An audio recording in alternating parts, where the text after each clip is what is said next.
Durante varios domingos hemos estado inmersos en un tema que tiene que ver con tres aspectos. Primero hablamos de el propósito eterno de Dios, la intención que siempre ha tenido Dios o que tuvo Dios y la sigue teniendo, de tener una familia que le contenga. Esa familia él le llama el cuerpo de Cristo. Y decimos que cuando el Señor viene o vino, estoy jugando con los tiempos, pero Él no viene a mejorar a la raza humana. La raza humana, el hombre natural, el hombre que no conoce a Cristo, no necesita y no requiere mejoras porque porta una naturaleza de pecado. Entonces el Señor no viene a mejorar al ser humano, sino viene a reemplazar la vida. No viene a mejorar nuestra vida, sino a reemplazarla. Y entonces nos saca de Adán y nos pone en Cristo. Nos hace su habitación y esa habitación tiene un contenido. No son versículos bíblicos, no son solo doctrinas, que significa enseñanza, sino esa creación, ese pueblo contiene a una persona. Esa persona se llama Jesucristo. Entonces hablamos que Pablo enseñaba que a Dios le plació revelar a su Hijo en mí. La vida cristiana comienza cuando Dios revela a su Hijo en ti. No solamente revela que Él vino, sino cuando tú entiendes que la salvación consiste no solamente en contemplar y admirar a Cristo, sino en abrirle el corazón, ¿cierto? Y luego entiendes que cuando el obturador se abre, el Señor entra dentro de ti, es el término, entra dentro de ti, está dentro de nosotros. El nuevo nacimiento consiste en eso, en que Él imparte su vida por pura gracia a nosotros. Entonces el Señor nos es revelado y nos es revelado como alguien dentro de nosotros. Pablo decía, esta es la esperanza de gloria, el misterio escondido y revelado. Cristo en nosotros, la esperanza de gloria.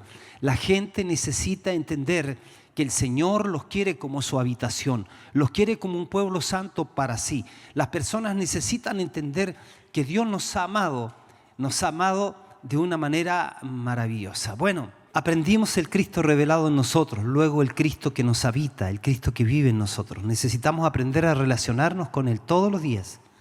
Todos los días necesitamos practicar la presencia de Dios.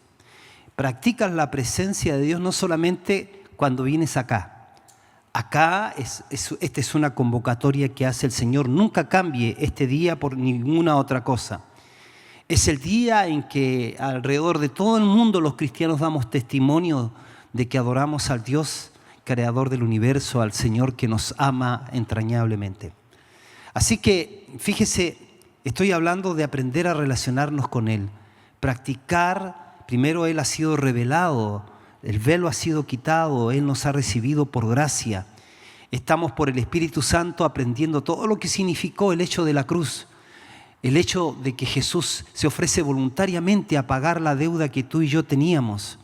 La paga del pecado es la muerte, dice, pero la dádiva de Dios es vida eterna en Cristo Jesús.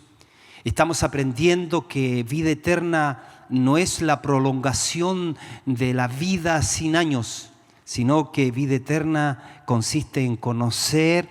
Jesús lo definió así: en esto consiste la vida eterna, en que te conozcan a ti, oh Padre, y a tu Hijo Jesucristo, a quien tú has enviado. Y obviamente el Espíritu Santo está enseñándonos a relacionarnos con Él, a practicar la presencia del Señor. Te levantas en la mañana, gracias Jesús, vas a la ducha, hablas con Él, vas manejando, hablas con Él, estás trabajando, le estás pidiendo sabiduría al Señor, estás conversando con algún amigo, estás queriendo que Él se exprese a través de ti. Abres tu boca, eres obediente y luego te sorprendes decir, oh, ¿qué es lo que dije? ¿Cómo lo dije? Es Dios operando a través de ti.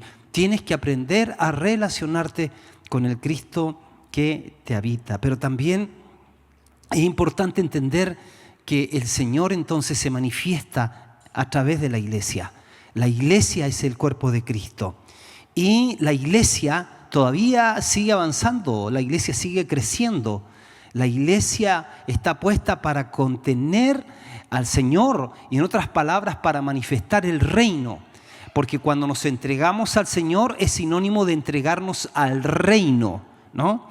A ver, esto es muy importante. Reino tiene que ver con gobierno. Cuando nosotros entregamos nuestra vida al Señor, en el fondo estamos diciendo: estoy entregando mi vida al gobierno de Dios.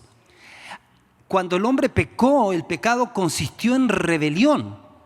La rebelión es que cada uno hace lo que mejor le parece. El mundo vive en rebelión, vive enemistado con Dios, muerto en sus delitos y pecados. De ahí hemos venido todos nosotros. Pero cuando nosotros somos llamados por el Evangelio, la buena noticia de que Dios estaba en Cristo reconciliando consigo al mundo, cuando nosotros venimos a Él, a partir de ahí venimos para hacer su voluntad. Queremos su gobierno, queremos su reino. De hecho, Él nos enseñó a orar. Dijo: cuando ustedes hablen con Dios, dígale: Padre nuestro que estás en los cielos, santificado sea tu nombre, venga tu reino. Pero nosotros traemos un montón de cosas que no tienen que ver con su reino. Entonces tú tienes que saber que cuando tú entregas tu vida a Cristo y luego el Señor viene a tu familia, la familia entra y tú también en un proceso de demolición. Y a veces uno dice: yo pensé que una vez que me entrego a Cristo las cosas iban a ir mejor. De inicio a veces no van mejor. Porque no todos entran en la mentalidad del Señor. No todos entran en la mentalidad del reino. Vienen los arreglos en la casa. Viene el entender la autoridad, varón como cabeza del hogar, mujer como autoridad secundaria, hijos que se sujetan a sus padres. Traemos el gobierno de Dios y tenemos que traer harto gobierno de Dios hoy día. Hoy día en donde el espíritu del anticristo en contra del Cristo está por todos lados. Entonces nosotros tenemos que guiar a nuestros hijos, conducirlos, discipularlos. Nuestros primeros discípulos son ellos. Ahora bien, ellos tienen que recibir la manifestación de Dios. Mira, ayer miraba de una persona que estaba mostrando una casa en Estados Unidos que se vendía todo lo de adentro, todo.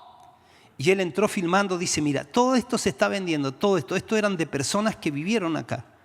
Ellos escogieron todo esto, pero hoy día ya no están. Y mostraba, y se veía que cosas más le gustaban. Por ejemplo, habían varias aspiradoras. Se ve que la hermana, o sea, la señora le gustaba aspirar harto la casa. Se había comprado un montón de aspiradoras. Pero estaba diciendo: mira, esto una vez y otra vez nos hace pensar que de todas aquellas cosas en las que nosotros nos afanamos buscándola y acaparando, pero cuando llega el momento en que se cierra el telón, nada de eso nos llevamos. No, es que no estamos entendiendo que este caminar por acá es un pasar. ¿De qué le sirve al hombre, dijo el Señor Jesús, si ganare todo el mundo y sufriere la pérdida de su alma? Entonces, cuando nosotros empezamos a darnos cuenta que tiempo en términos de eternidad, nuestro tiempo lo empezamos a mirar en qué vamos a invertir nuestra vida desde que nacemos hasta que partimos. ¿Qué vamos a hacer con esa vida? ¿En qué la vamos a invertir? No vale la pena que la temporalidad nos robe la eternidad. Hay una enseñanza que voy a empezar a dar, porque nunca la he dado, que tiene que ver con la recompensa de los santos. O sea, no es la misma recompensa. Hay recompensas que van a ser dadas para la era venidera. No se discute salvación. Cuando uno entrega la vida a Cristo, recibe la vida eterna. Entonces, no discutimos vida eterna, no discutimos salvación, pero sí se discute recompensas. Entonces, la recompensa que recibirá el ladrón que estaba a la derecha de Jesús, y el Señor le dijo: hoy estarás conmigo en el paraíso, no será la misma recompensa que recibirá el apóstol Pablo, que vivió para hacer la obra de Dios. Cada uno de nosotros será recompensado conforme a lo que haya hecho. De eso vamos a hablar y vamos a empezar a edificar. Porque nosotros a veces simplificamos el cristianismo. Pensamos que el cristianismo es el pórtate bien acá, por si quizás te dan la pasada en el más allá. Hemos simplificado tanto, pero el Señor ha hablado del más acá, pero también ha hablado del más allá. Y fíjense que mientras estamos acá, nosotros hemos sido llamados básicamente para 3 cosas, y de eso quiero hablarles así rápidamente. Hoy día el tema de mi mensaje se llama "Tengo mucho pueblo en esta ciudad". No sé si lo logró Pastor Cristian pasar ahí, pero no, ya, a ver eso, "Tengo mucho pueblo en esta ciudad". Eso usted lo va a encontrar. A ver, quiero que juntos lo leamos. Sí, creo que está aquí en Hechos 18. Sí, Hechos 18 del 9 al 10. Abra conmigo su Biblia, por favor. Hechos 18, acostúmbrese a traer su Biblia. Acostúmbrese a traer su Biblia. Nosotros tuvimos aquí una conferencia de una persona que nos dijo cómo es que llegó la Biblia a nosotros. ¿Sabes qué? Para que nosotros podamos tener la Biblia, mucha gente entregó su vida. Los mataron, los asesinaron. Hermanos nuestros dieron su vida. Los persiguieron por todos lados. Yo pensaba que la Reina Valera era una persona apellido Reina y el otro apellido Valera. Y eran 2 lugares donde ellos 2 ciudades donde se habían criado. Y entonces fue impactante recordar estas cosas de cómo nos vino la palabra. Y nosotros muchas veces desdeñamos la palabra, ahí la tenemos toda rayada por los niños chicos, ¿no? Claro, no dejarías que tu auto, que te costó 30 millones o 20 millones o 15 millones, te lo raye tu niño. Pero sí permites que tu niño le saque la hoja a la palabra de Dios. Ese es un menosprecio a lo que Dios ha dicho a través de su palabra. Por eso nosotros necesitamos traer el reino, el gobierno de Dios a nuestra vida para que todo empiece a cambiar, ¿no? Lo más difícil no es aprender, mis preciosos. Lo más difícil es desaprender todas aquellas cosas mal aprendidas. Si tú pensaste que cristiano es recibir un boleto para el cielo, te equivocaste, no es así. Nos equivocamos cuando pensamos que simplemente cristianismo es dejar de fumar, de tomar, de bailar apretado y de patear el perro, como digo yo. Es mucho más. Es un intercambio de vida. La vieja vida va desapareciendo, los vestigios de la vieja creación, porque el viejo hombre fue crucificado con Cristo, pero ahora tiene que germinar la vida de Cristo en nosotros. Pablo tenía esa preocupación. Hijitos, ¿por quienes vuelvo a sufrir dolores de parto hasta que Cristo sea formado en ustedes? Nací de nuevo a los 16 años. Hoy tengo 65 años. Todavía cada día para mí es un desafío de ir muriendo a muchas cosas que yo sé que no son agradables delante de Dios. Y mi clamor interno es: quiero ser conformado, Señor, a la imagen de Cristo. Porque en el fondo y en realidad eso es lo único que Dios quiere ver a Él. ¿Sabe? Cuando Él nos llama, nos reúne en el uno. Cuando Él nos llama, Él nos saca de Adán y nos reúne en Cristo. Y la Biblia dice que Él tiene un solo hijo amado, y ese es Cristo. Entonces cuando Él te mete a ti en Él, entonces pasamos a ser miembros de Cristo, del cuerpo de Cristo.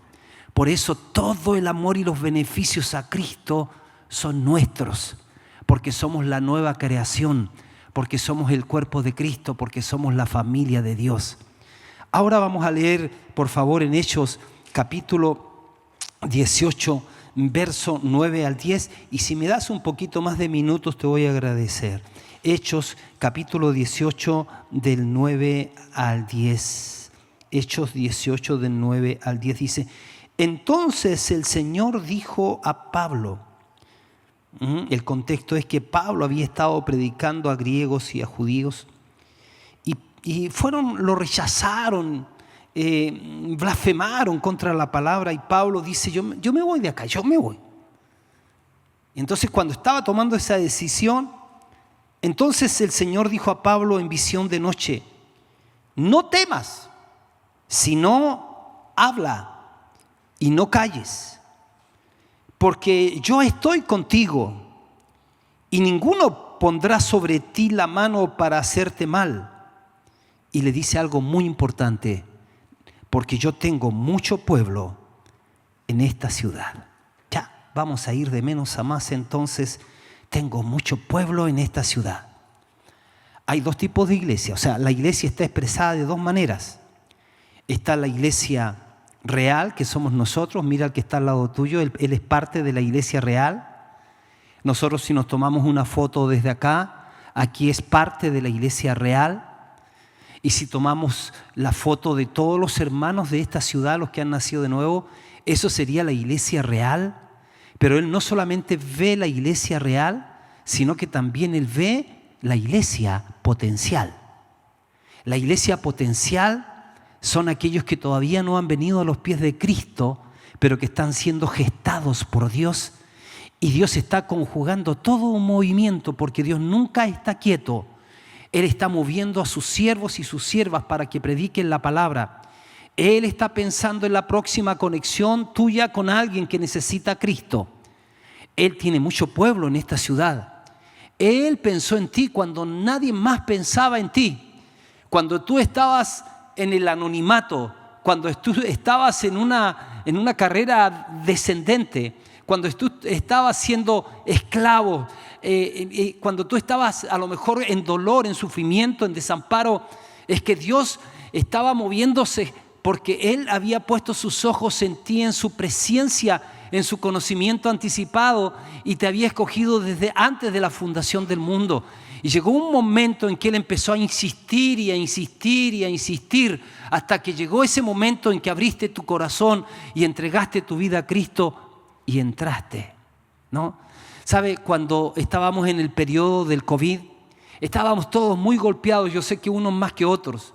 En el caso nuestro, yo estaba muy golpeado. Había partido mi consuegro, había partido mi amigo precioso Mauricio. Por ese tiempo también partió mi papá. Estaba golpeado y estaban escuchando por las noticias de muchos hombres de Dios que estaban partiendo.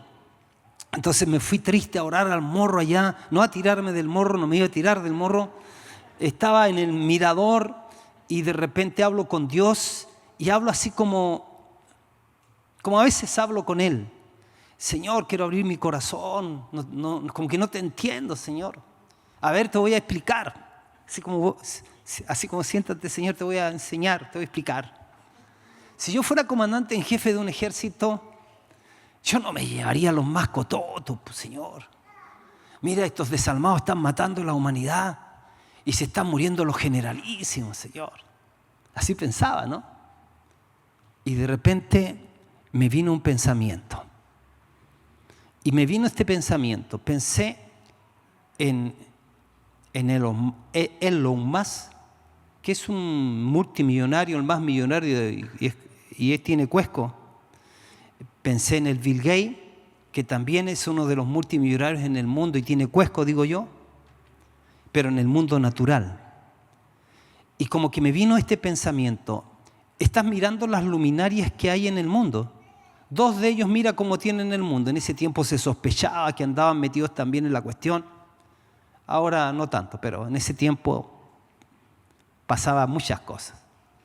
Y entonces Dios me dijo así, en mi mente: mira, ellos son un muestrario en el mundo natural de personas que sobresalen de la media. Pero quiero decirte que en el mundo espiritual yo tengo millones que van a venir, que van a sobrepasar a estas luminarias. Y me llené de esperanza. Dije: oh Señor, no había visto eso. Está viendo un recambio, pero tú no dejarás la humanidad sin testimonio. La humanidad no está al garete, ¿no? Hay mucha gente todavía. Y yo no tengo idea de lo que Dios tiene contigo, pensado contigo. Solamente me recuerdo de cuando yo leía de estos hombres de Dios que tenían una idea muy amplia de lo que eran los efectos del cristianismo en la humanidad. Y hubo movimientos que abrieron universidades y abrieron colegios porque pensaban que la evangelización también incluía la educación. Y había uno que era el director de una universidad, el rector de una universidad en Inglaterra. Y él con su gorro de copa, en ese tiempo se usaba gorro de copa, se paraba a la entrada de la universidad y todos los alumnos que entraban, él los saludaba así. Y le preguntaron en una ocasión por qué él hacía eso. Y su respuesta fue, es porque yo no sé si estoy saludando al próximo o a la próxima primer ministro de este país. Así que nuestra mirada tiene que ser una mirada más de lo que nosotros suponemos en las crisis que estamos viviendo. Cada uno de nosotros puede estar pasando crisis. Tenemos que tener cuidado que el diablo no levante crisis entre nosotros haciéndonos mirar como enemigos. Nuestro enemigo no somos entre nosotros. Nosotros somos los hijos del Rey que tenemos un propósito inmenso. El Señor dice, yo te quiero en mi corazón. Yo no solamente te quiero como alguien que se beneficia de la salvación que yo te he dado. Yo te quiero muy íntimo en mi corazón. Pasión por Jesús y compasión por la gente es la frase que de alguna manera dice lo que estoy diciendo. Porque cuando tú te acercas al Señor, Él va a querer que estés muy cerca de Él, cerca de su corazón. Y cuando tú estás y practicas la intimidad con Él, vas a descubrir que no vas a escuchar el cardias de Dios, sino que vas a oír una voz insistente que dice y que dirá y que sigue diciendo que ninguno se pierda, que todos se salven, que ninguno se pierda, que todos se salven, que ninguno se pierda, que todos se salven. La intención de Dios siempre ha sido operar a través del hombre. En la antigüedad mostraba ciertas cosas en sombra a hombres que se convirtieron en sus voceros, en sus profetas, en aquellos hombres que expresaban la voluntad de Dios. Hebreos dice que Dios, habiendo hablado muchas veces y de muchas maneras, en otro tiempo a los padres, en los profetas, pero en los postreros tiempos nos ha hablado en el Hijo y por el Hijo. Por lo tanto, la realidad, ellos veían en sombras, veían en pantallazo. Nosotros hoy día tenemos el privilegio de relacionarnos con aquel que es la realidad y Él nos muestra entonces todas las cosas. Ahora más que nunca hemos de entender que lo que Él quiere de nosotros no es una iglesia de gente interesada o de gente amenazada, sino de gente apasionada por Él. Yo no sirvo al Señor por miedo, pero tampoco tengo que servirle por sus bendiciones, aunque Él se complace en bendecir a su gente. Pero sí he de entender su corazón. En Marcos capítulo 3, verso 13 al 15, cuando Jesús comienza su ministerio, de inmediato viene a mostrar la esencia de la intención del corazón de Dios. Dice que subió al monte y llamó a los que Él quiso. Mucha gente le seguía, pero Él subió al monte. Una versión dice que oró toda la noche, ¿no? ¿Para qué? Para llamar a los que Él quiso. Y vinieron a Él. Obviamente que Él los escogió en un consenso con el Padre y el Espíritu Santo. Y dice que los llamó y designó a 12 para dos cosas. Para que estuviesen con Él. El primer llamado es estar con Él. Es estar en Él y Él en nosotros. El primer llamado es un llamado a la intimidad. Es un llamado a que tú practiques la presencia manifiesta, real con Dios. Que tú hables con Él y permitas que Él te hable a ti. Para eso necesitas hacer nítido tu oído y Él te va a hablar por su palabra. Su palabra no puede ser un libro olvidado en tu casa. Su palabra debe ser el pan tuyo de cada día. Porque Él nos va a revelar por su palabra. Y más nos conviene tener a su palabra como lámpara a nuestro pie y lumbrera a nuestro camino, porque si somos conocedores de su palabra, vamos a ser cuidados de errores, de equivocaciones, de desvíos. Hay tantos peligros que acechan a los hijos de Dios, pero el Señor pelea nuestras batallas. Estableció a 12 para que estuviesen con Él, pero segundo, para enviarlos a predicar. Y también dice, para que tuviesen autoridad de expulsar demonios. Así que 3 cosas. Estar con Él, eso es intimidad. Él nos abrió el camino nuevo y vivo para que nosotros alcancemos el oportuno socorro. Escúchame, a veces has querido hablar con tu líder, con tu pastor, están ocupados. el Señor nunca jamás va a estar ocupado, ¿no? Siempre vas a tener audiencias con Él. Más aún te digo, Dios ama a los buscadores. Dios ama a los buscadores. Él es galardonador de aquellos que le buscan. De aquellos, no solamente aquellos que cavan, sino que ahondan. Te vas a dar cuenta de hombres de Dios, mujeres de la vida profunda de Dios, que ellos dicen: yo no paro de buscar porque cada vez hay más riquezas de su gloria. Cada vez necesito y quiero conocerlo más, conocerlo más, conocerlo más. Mis preciosos, vivimos en una ciudad de 250,000 habitantes según el último censo. Vivimos en un mundo de 7,000 millones de personas. Y sin duda lo que más hay en el mundo son gente. Lo que más hay en el mundo son personas. Dios en su propósito eterno en Cristo amó a las personas. La razón de la encarnación de Jesús fue reunir a todos en el uno. Esto es en Cristo. Él amó de tal manera al mundo que dio a su Hijo Jesucristo, para que todo aquel que en Él cree o le contenga y permanezca en Él no se pierda, sino que experimente la vida eterna. Así que hemos sido llamados a ser uno con Él. Hemos sido llamados a reunirnos en el uno. Así que si vamos a dejar de lado nuestras diferencias, no importa, porque debe ser así. No deben de prevalecer nuestros gustos, nuestras ideas personales. Debe prevalecer la idea del uno, porque tenemos la mente de Cristo, ¿no? Somos llamados a ser uno. Sobre la elección, fíjense que el Señor dice que si bien es cierto, todos tenemos la oportunidad de conocerlo, pero no todos manifiestan su consagración para eso. Y ahí viene el tema de las recompensas. ¿Cuánto es el nivel de tu búsqueda? ¿Cuánto es el nivel de tu consagración? ¿Cuánto es el nivel de tu entrega? O sea, ¿te da lo mismo que avance el reino que no avance el reino? ¿Te da lo mismo que la gente se vaya al infierno? ¿Te da lo mismo que la iglesia madure o no madure? ¿Hará la diferencia la respuesta a esa pregunta? No me da lo mismo. No me da lo mismo.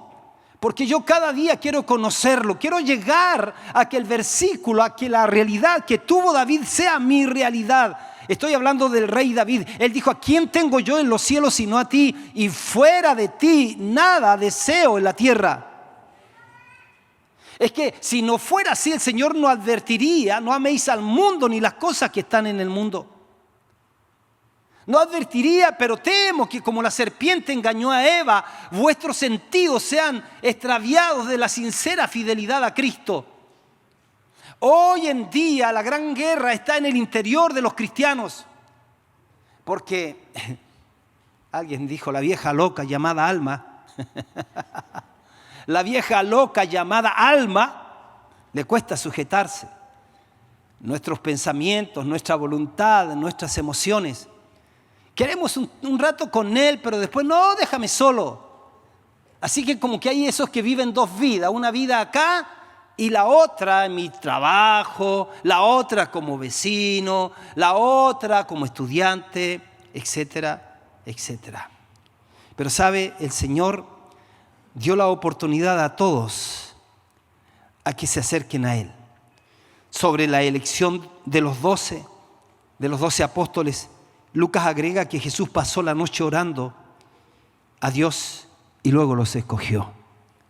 Y los escogió, como digo, para las dos cosas o tres, para que estuviesen con Él.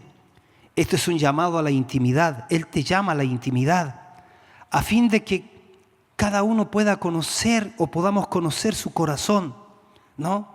Podamos ser esos a los que el Señor llama a su secreto y nos revele cosas del reino. Cuando Juan estaba en la isla de Patmos, el Padre le reveló el Apocalipsis y le dice: escríbelo y dalo a conocer. Pero cuando Dios llevó al tercer cielo a Pablo, le dice: yo escuché y vi cosas que no le han sido dadas al hombre expresar. Te voy a contar sobre es una perlita sobre ese trato.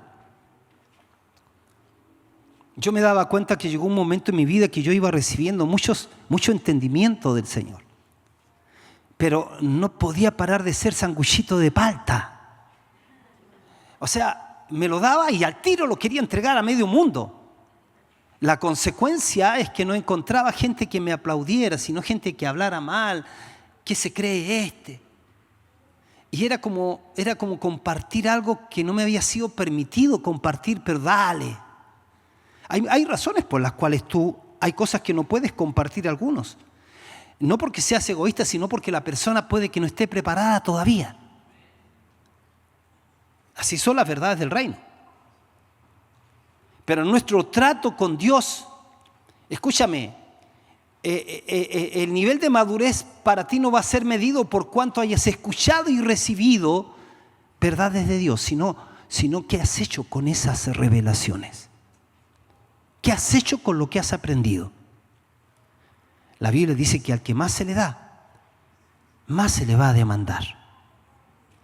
Hubo un momento en que yo me daba miedo seguir escuchando, porque yo decía, va creciendo la cuota de responsabilidad y de consagración que yo tengo que tener en respuesta a lo que me estás diciendo. El Señor llamó para que estuviesen con Él, para que conocieran su corazón, para revelarles los secretos del reino. Pero también les habló de tal manera que les dijo, ustedes van a ir y van a predicar mi evangelio. Esto tiene que ver con la misión, con el cumplir asignación. Ustedes van a ir a predicar, van a ser mis testigos. Ustedes no van a tener que hacer uso de su mente para recordarse solamente de lo que les he enseñado. Yo me voy a incorporar dentro de ustedes. Por eso van a ser mis testigos.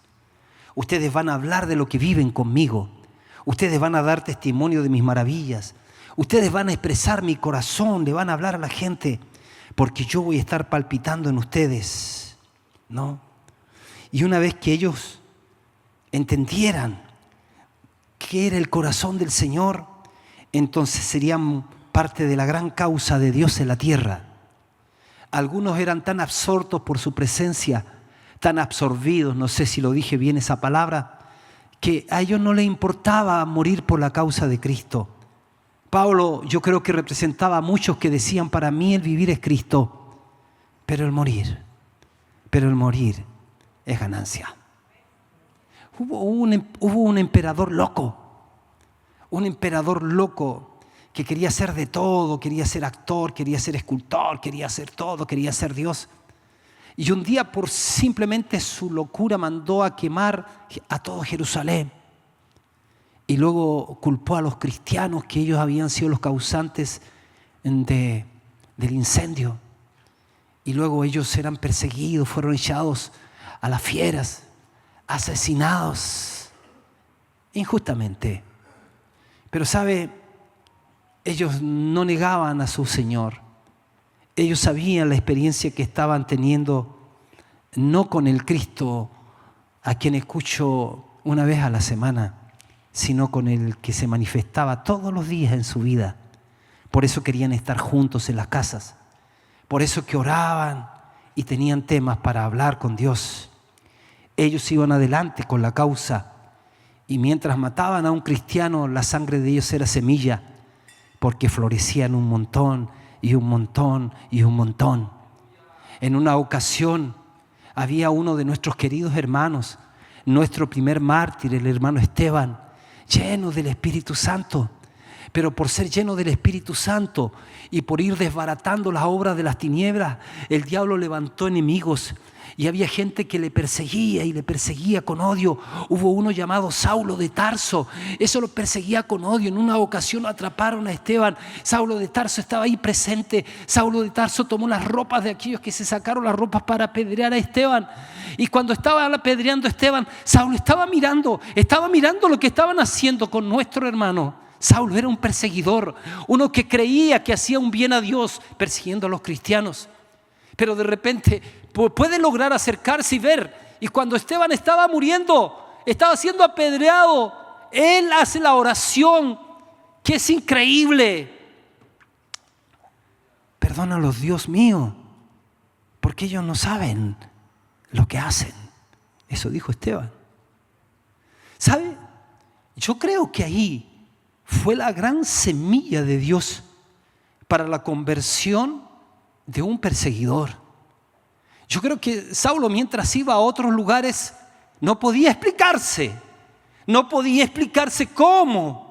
Él vio morir a un hombre apedreado y ese oró por él. ¿Cómo pudo ser posible eso? La única explicación es que no hay ninguna diferencia entre los cristianos antiguos y los nuestros en cuanto a oportunidad y entrega. La plenitud de Cristo que tenía Esteban no era porque era un privilegiado de Dios, era porque simplemente se abrió camino, es porque simplemente trató con su vida y dijo: yo quiero ser uno de los que voy a seguir hasta el final a mi amado. Entregó su vida por él. Pero Esteban ahí muriendo como una semilla, desde este lado estaba germinando en Saulo uno que se iba a llamar Pablo. Uno que iba a escribir 13 o 14 cartas del Nuevo Testamento. Uno que iba a traer el ministerio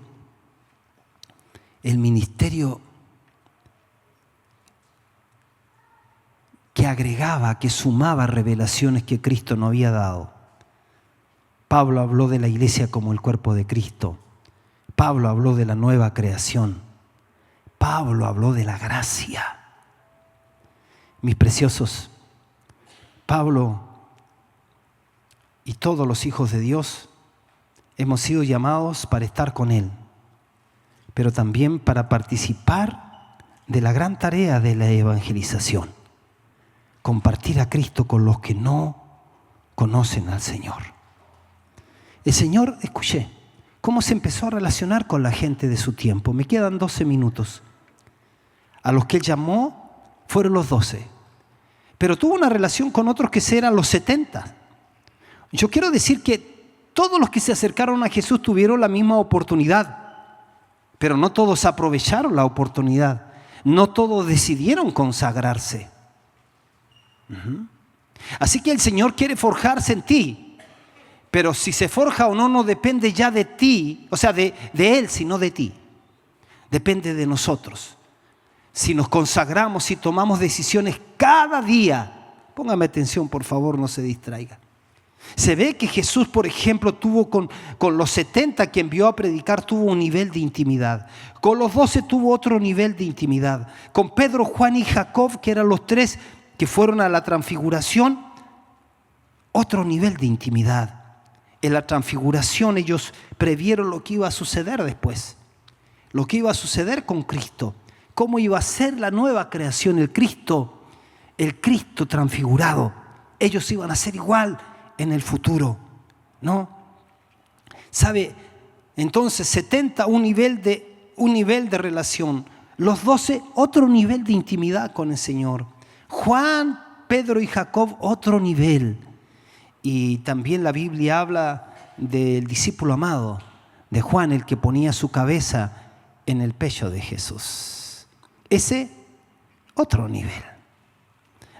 Una vez, yo estaba estando orando, jovencito, no sabía cómo hablar con Dios, porque la palabra papá no sonaba dentro de mí. Yo no había tenido una referencia de papá. Mi papá, el progenitor, nunca me dio un beso en la mejilla. Lo conocí después, cuando ya tenía como 40 años. Lo conocí de vista, pero después empecé a convivir con él. A los 16 años lo conocí como de vista, mi progenitor. Quizá más chiquitito también lo vi cuando mi tía me llevó a mirarlo así, ese caballero. Después tuve un padrastro. Ese tipo era representación fea del enemigo. Entonces yo, cuando pensaba en papá, no sabía cómo decir papá. ¿Qué me viene a la mente, papá? Así que hasta que una vez orando me atreví. Papá. A decir a Dios, papá. Eso fue tremendo para mí. Le estoy diciendo papá a Dios. Él no está enojado conmigo. Le estoy diciendo papá.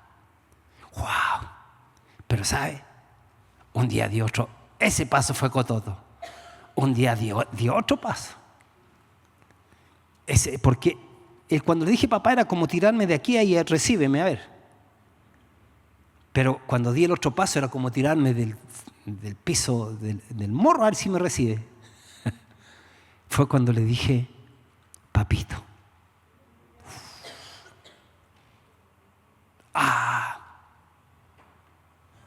Y usted sabe, no era drama de Dios, era mi propio drama. No lo podía ver como papito, pero empecé a hablar con Él. El tema, hermanos, de la intimidad con Dios no es menor en las Escrituras, más bien es crucial en estos tiempos de tanta superficialidad en el mundo cristiano. De muchos Dios está diciendo, ellos tienen nombre de que viven, pero están muertos. De muchos con tristeza Dios seguramente tendrá que decir, no te conozco. Quiero que sepan que Dios tiene íntimos. Y sus íntimos son los que en la vida se abren paso, han tomado la decisión voluntaria de consagrarse. Ellos han decidido escoger la mejor parte, estar a los pies del Maestro para inquirir en su corazón e inquirir en su secreto. Se requieren hombres que hayan inquirido en Dios y que tengan a Dios para hablar y compartir. Hoy en día es tan difícil eso. Te juntas con alguien que te llena la cabeza con lo que dicen las redes sociales, que te llena la cabeza con el fútbol, que se sabe todos los personajes. Y la persona venía solamente a escuchar algo de Cristo, a escuchar algo de Dios, pero no lo encontró. ¿Cuántas veces hemos tenido decepciones con personas con tremendos títulos a los que hemos querido acercarnos? No porque queremos sacarnos una foto con ellos, pero no hemos encontrado a Cristo. Hemos encontrado una persona soberbia, una persona que se cree algo o alguien.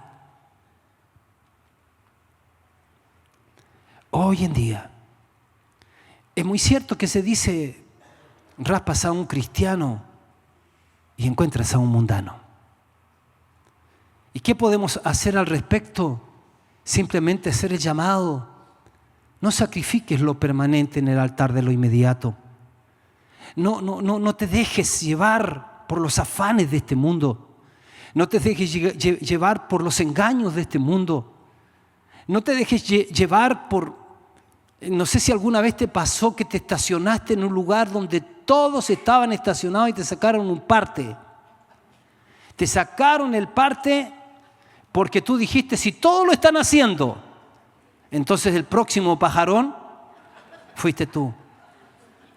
Mis preciosos, hoy día cuando aparecen personas que te hablan de la cruz, que te hablan de morir, que te hablan de resucitar, vivir la vida en resurrección, esos son como raros.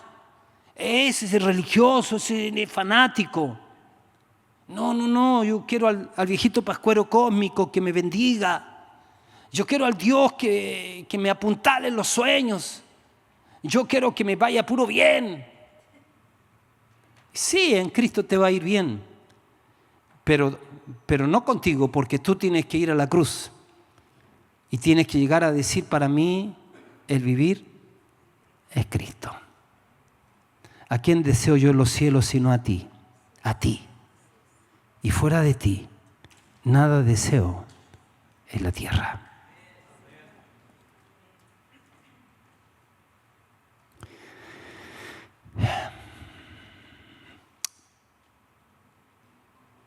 ¿Y qué relación tiene que tengo mucho pueblo en esta ciudad? Es que viene, pero ya no lo alcanzo. Te lo digo así. Pablo estaba haciendo la obra de Dios Él sabía que su trabajo era un trabajo, como Dios lo había dicho en Jeremías, que viene el primero el derribar, el destruir, para luego construir. Y Pablo se enfrentaba y discutía. Discutir no era ¿qué te pasa? ¿Qué te pego un puñete? No, discutía era al nivel de los que saben discutir. Argumentos, palabras. Y la gente estaba llena de argumentos y Pablo respiraba profundo y hablaba palabras de Dios y convencía con la colaboración del Espíritu Santo. Pero esto es así. Algunos te van a amar o otros te van a odiar. Decía Spurgeon, cuando yo predico y alguien sale enojado es porque picó. El pez sí picó, entonces está tirando. Está bien, algo tiene que pasar. Pablo recibió mucha oposición y Pablo dice, yo me voy de acá. Y tiene la experiencia en donde el Señor viene a través de su voz y le dice, Pablo, quédate porque yo tengo muchísima gente en esta ciudad. Ahí Pablo tuvo que aplicar fe. Ahí Pablo tuvo que pensar, están los que Dios tiene preservados. Están esos que a nivel comparado con los Bill Gates, los Elon Musk, van a aparecer hijos, nietos, llenos del Espíritu Santo, encendidos en fuego, que se han dejado forjar por Dios. Y entonces Pablo dice que se quedó más tiempo sembrando la palabra. Pablo había dicho, yo me voy de acá. La sangre, dice, vuestra sangre sea sobre su propia cabeza. Yo limpio, desde ahora me iré a los gentiles. Y el Señor le dice, epa, quédate. Yo tengo mucho pueblo en esta ciudad. Y se quedó allí 1 año y 6 meses enseñando la palabra de Dios entre ellos. Lo que está haciendo Dios aquí con Pablo es que les está abriendo los ojos para que él tome conciencia de los 2 tipos de iglesia. La iglesia real, a quien tengo que amar, a mis hermanos. La iglesia potencial, que a lo mejor está por nacer y que depende de que tú abras tu boca, que depende que tú le hables. Y a veces te puede dar miedo, empieza la campaña interna de oración. Ahí la tienes en la mira, a esa que te ha dicho siempre, no, tú eres mojigato, mojigata, no, yo no voy porque los diablos no van allá, yo soy diablo. ¿No? Y a ese empieza. Y empieza a orar. Y sabes, te invito que cuando estés orando un día, y orando, y dale por ese, hasta que se provoque el momento de hablarle, hay un ejercicio muy re bueno. Te lo comparto cuando estás orando porque alguien se convierta, ese malvado, la malvada, cualquiera ve, imagínate lo que tú quieras. Empieza a orar y el ejercicio que tienes que hacer es este. Párate, si es que estás arrodillado, y mírate al espejo y di así, si lo hiciste conmigo, lo vas a hacer con ese otro, güey.